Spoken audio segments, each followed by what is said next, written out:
Voilà, débutons maintenant cette formation sur les pièges de la planification. Alors attention, comme je te l'ai mis ici, pardon, là, niveau de difficulté de Doliprane. Là, je vais essayer de te passer des principes, des notions qui me semblent importantes et qui ne sont pas forcément faciles à transmettre. Donc pour ça, je vais prendre l'exemple d'un projet et je vais te demander en fait d'intervenir. Tu vas devoir réfléchir. Donc il ne faudra pas hésiter à mettre les vidéos sur pause, je te le dirai au moment de mettre la vidéo sur pause, pour que tu puisses réfléchir un petit peu et je l'espère tomber dans mes pièges pour comprendre pourquoi on va devoir mettre en place certaines actions en termes de méthode pour éviter de tomber dans les pièges que je vais essayer de te tendre. Voilà. Ne pars pas avec l'idée que tu ne dois pas tomber dans le piège. Vas-y, tombe dedans, vis-le, comme ça tu l'auras fait une fois, tu ne le feras plus après, tu auras compris pourquoi est-ce que, eh bien, il faut mettre en œuvre ce que je te préconise.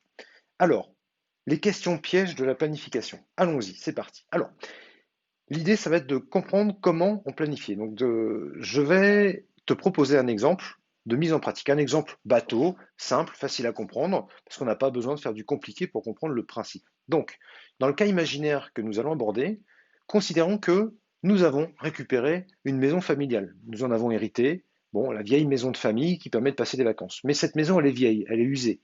Et on va vouloir la retaper pour pouvoir y passer nos vacances en famille. Il se trouve que c'est bientôt le moment des vacances et qu'on aimerait bien passer le prochain été dans cette maison tous ensemble entre cousins. Mais voilà, en l'état, c'est pas possible. Donc il faut la transformer.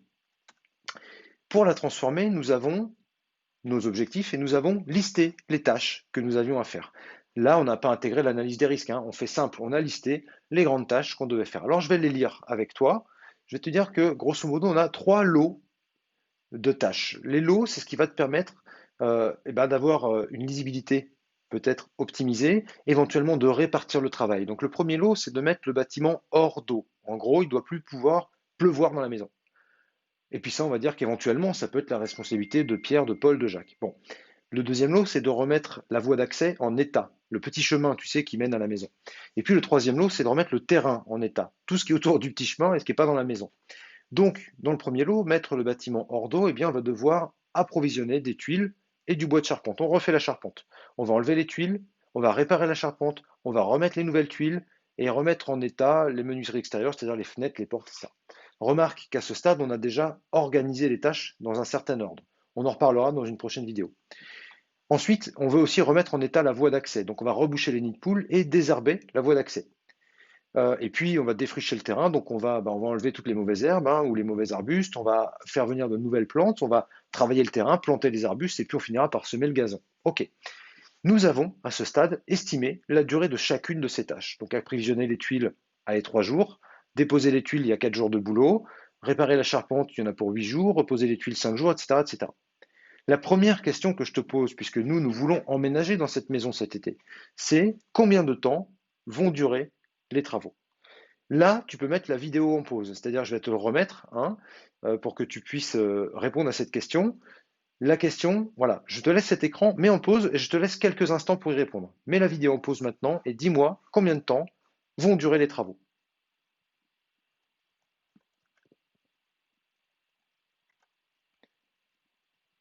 Alors, si tu as remis la vidéo en lecture, peut-être as-tu répondu 43 jours. Je ne te cache pas que ça m'arrangerait. Si tu as répondu 43 jours, ça veut dire que probablement tu as fait la somme des durées. C'est pas un mauvais calcul. Mais sous réserve d'avoir suffisamment de bras disponibles, d'avoir assez de monde dans l'équipe, il est probable que certaines tâches puissent être réalisées en même temps. C'est-à-dire que si j'ai assez de monde, je peux avoir quelqu'un qui travaille sur la charpente et quelqu'un qui travaille sur le terrain. Donc j'ai des tâches qui vont se réaliser en même temps. D'autres tâches vont nécessiter pour être réalisées que les précédentes soient faites. Donc comment je fais, même si dans cet exemple on a peu de tâches, comment je fais pour m'y retrouver et savoir quelles sont les tâches qui peuvent être faites en même temps et celles qui doivent être enchaînées. Comment on va faire pour s'y retrouver? Répondre à la question combien de temps faut-il prévoir pour les travaux? C'est pas 43 jours. En fait, la chance qu'on a, c'est qu'il existe ce qu'on appelle un réseau logique, tu peux trouver d'autres noms, qui va te permettre de présenter les tâches sous un format différent de la simple liste que je t'ai montré tout à l'heure. On va partir d'un point de départ. Un projet a toujours un début et une fin. Le début, c'est lancement de chantier. La fin, c'est fin des travaux. Voilà. Donc, tu vas borner ton projet. Il y a un début, il y a une fin. Et puis, on va organiser les tâches selon un ordre logique. Si je prends la première ligne, je vais commencer par approvisionner les tuiles et le bois de charpente, puis je vais réparer la charpente, puis je vais reposer les tuiles. Je ne peux pas reposer les tuiles tant que je n'ai pas réparé la charpente. Je ne peux pas reposer les tuiles tant que je n'ai pas approvisionné les tuiles. Je vais, par exemple, sur la partie terrain, je vais d'abord désherber la voie d'accès, puis reboucher les nids de poules. En ce qui concerne, pardon, ça c'était le chemin. En ce qui concerne le terrain, d'abord j'enlève tout ce qui traîne, ensuite je passe le motoculteur, je le travaille, ensuite je plante les arbustes et après je sème le gazon. Si je sème le gazon d'abord, je vais tout détruire quand je travaille le terrain, donc c'est pas possible. Donc il y a une raison logique d'organiser les tâches. Et cette raison logique, l'ordinateur ou le logiciel de planification, il la connaît pas du tout. Là, il n'y a que toi qui peux le faire avec tes équipes. Mais c'est une vraie question. Quel est l'ordonnancement logique des tâches? Alors, à ce stade, quand on a ce schéma, on va pouvoir aller un petit peu plus loin. On va rajouter sur chacune des tâches les durées. Alors, tu n'auras pas à le faire. Je veux que tu comprennes la logique, hein. Attention, je ne te dis pas que tu vas devoir faire ça. Les outils sont capables de le faire, mais je veux que tu comprennes la mécanique. Donc, pour l'instant, laisse-toi guider. Donc, on a listé les tâches. On a créé un ordre logique à travers ce schéma-là ou à travers d'autres schémas. À ce stade, peu importe. On va estimer la durée de chacune des tâches.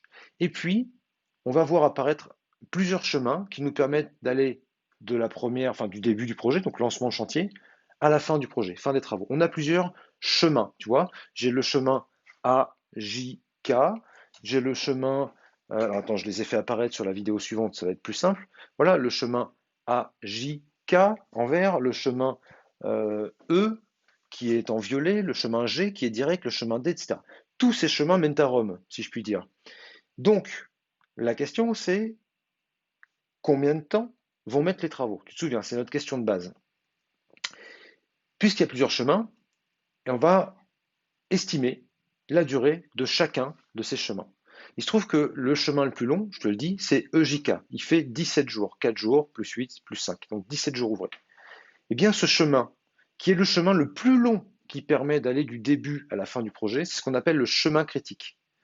Le chemin critique, c'est la somme des tâches qui sont les plus longues à réaliser, qui sont enchaînées et qui sont le chemin le plus long. Ça veut dire que si je prends du retard sur une de ces tâches, eh bien le projet finira plus tard que prévu. Ça veut dire aussi que sur les autres tâches, et dans une certaine mesure, si je ne prends pas de retard, eh bien je ne finirai pas plus tard, puisque les tâches peuvent se faire en parallèle, à condition toujours d'avoir suffisamment de monde pour faire le boulot. En fait, connaître le chemin critique, c'est fondamental. Ça va me permettre de t'évoquer une expérience que j'ai eue. Connaître le chemin critique, c'est ce qui va te permettre de savoir où est-ce que tu peux prendre du retard et où est-ce que tu ne dois pas en prendre. Lorsque je passais mon permis moto il y a longtemps, l'instructeur m'a fait prendre une petite route de campagne. Il m'a demandé de rouler vite, plus vite, plus vite, plus vite. Bon, la route était propre, il n'y avait pas d'intersection, la voie était dégagée, la météo était bonne. Bon. Et puis on est arrivé dans un petit village très mignon, avec des jolies petites routes pavées, avec des boules d'ornement au milieu au bord des trottoirs. Et puis voilà, l'instructeur m'a dit à l'oreillette, il m'a dit voilà, ce que je veux que tu comprennes, c'est qu'il y a des endroits où tu peux, entre guillemets, te permettre de faire le con. Sur la route, là, il n'y a pas d'intersection, la météo est belle, tu peux y aller. Et puis il y a des endroits où il ne faut pas y aller, parce que là, ça glisse à cause des pavés, et que si tu tombes, tu vas te fracasser la colonne vertébrale sur les boules d'ornement. Donc là, il ne faut pas faire l'idiot. Et ben, le chemin critique, c'est ça. L'idée, c'est de savoir où est-ce que je peux me permettre de prendre du retard, où est-ce que je ne peux pas en reprendre. Ça a l'air simple, mais si tu ne fais pas ce travail-là, tu vas te mettre la pression sur toutes les tâches. Et tu vas te mettre une pression qui n'est pas utile, qui n'est pas nécessaire, puisque les tâches qui sont en dehors de ce fameux chemin critique ne vont pas retarder la date de livraison du projet. Sous réserve, une fois encore, que tu aies suffisamment de bras disponibles. Donc, si on résume, c'est le chemin critique qui va répondre à la question quelle est la durée minimale du projet. Tant que tu n'as pas le chemin critique, tu ne peux pas répondre sérieusement à cette question-là. Et l'estimation du chemin critique, eh ben, ça nécessite de relier des tâches entre elles et selon des contraintes techniques. Donc, ce n'est pas quelque chose qui sort du chapeau. Donc, je ne mets pas 43 jours, j'en mets 17. Encore une fois, toutes conditions optimisées par ailleurs, ce qui sera peut-être pas toujours le cas. Et ça, on va rajouter des tâches de difficulté les unes après les autres. Allons-y tranquillement. Donc, si on reprend notre projet, maintenant, grâce à cet organigramme technique et à l'utilisation du chemin critique, Nous savons qu'il nous faut 17 jours pour produire la totalité des travaux, à considérer, une fois encore, qu'on a toutes les équipes disponibles. Moi, ma question, c'est quand est-ce qu'on emménage? Donc là, tu vas pouvoir à nouveau mettre sur pause et essayer de répondre à cette question pour me dire, voilà, quand est-ce que nous emménageons? Alors, on va considérer que les travaux démarrent aujourd'hui. Je ne sais pas quand est-ce que tu regardes la vidéo, mais tu considères que la vidéo démarre, les travaux démarrent au moment là, à la date où tu regardes la vidéo, et on a 17 jours de travail. Allez, tu mets sur pause, et puis tu vas me dire combien de temps il faut, quand est-ce qu'on pourra emménager.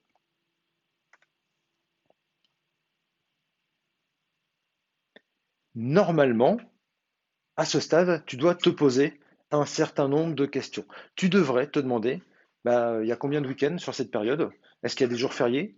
Est-ce qu'on est effectivement suffisamment nombreux pour faire les travaux?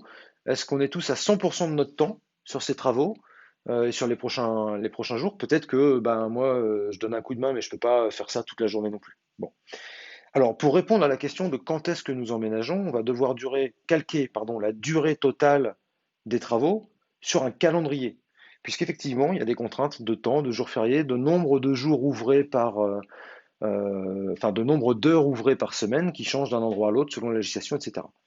Heureusement, on a inventé un outil formidable qui s'appelle le diagramme de Gantt, euh, que je vais te détailler dans la vidéo suivante.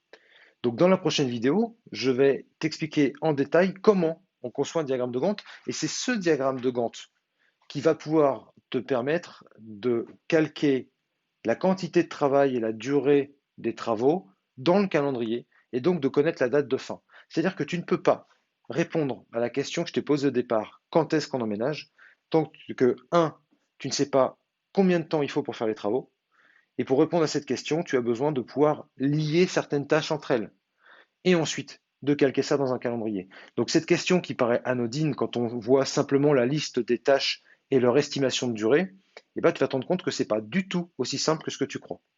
Tu peux le faire de manière très simple, il n'y a pas de problème, ça fonctionne. Mais tu ne seras pas optimum. Si tu veux optimiser ton projet, tu vas être obligé d'amener du calcul, d'amener de la réflexion, d'amener de la logique. Et les méthodes dont je te parle ont vocation à te permettre d'arriver sur un projet optimisé. Attention, je ne te dis pas que tous les projets doivent être optimisés au taquet.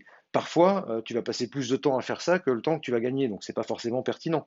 Ce que je veux, c'est que tu comprennes la logique, l'esprit de comment on planifie et pourquoi on planifie. C'est pas quelque chose qui sort du chapeau. Derrière, il y a beaucoup de calculs, il y a beaucoup d'analyses, il y a des outils qui permettent de le faire, mais la grande majorité des gens qui utilisent un outil de planification ne savent pas planifier. Parce qu'on ne peut pas planifier tant qu'on n'a pas listé les tâches, intégré les tâches qui sont liées au risque, connecter les tâches entre elles, estimer la durée de chacune des tâches. Et là, on pourra rentrer plus dans le détail aussi sur la manière d'estimer les tâches, la durée d'une tâche. Et tant qu'on n'a pas fait tout ça et qu'on ne l'a pas mis en perspective dans un calendrier, en face des équipes disponibles, etc., eh bien, tu ne peux pas avoir un projet qui soit optimisé en termes de temps. Donc, on ne va pas aller très très loin là-dessus, mais je veux vraiment que tu comprennes la mécanique pour que tu saches que, effectivement, dans ton projet, bah, tu vas peut-être pas l'optimiser, mais tu vas optimiser ceci. Voilà, je veux que tu sois en connaissance de cause. J'espère que cette vidéo, encore une fois, est claire pour toi. N'hésite pas à te la repasser, n'hésite pas à m'interpeller en commentaire pour que je puisse répondre à tes questions. Voilà, à tout de suite dans la prochaine vidéo.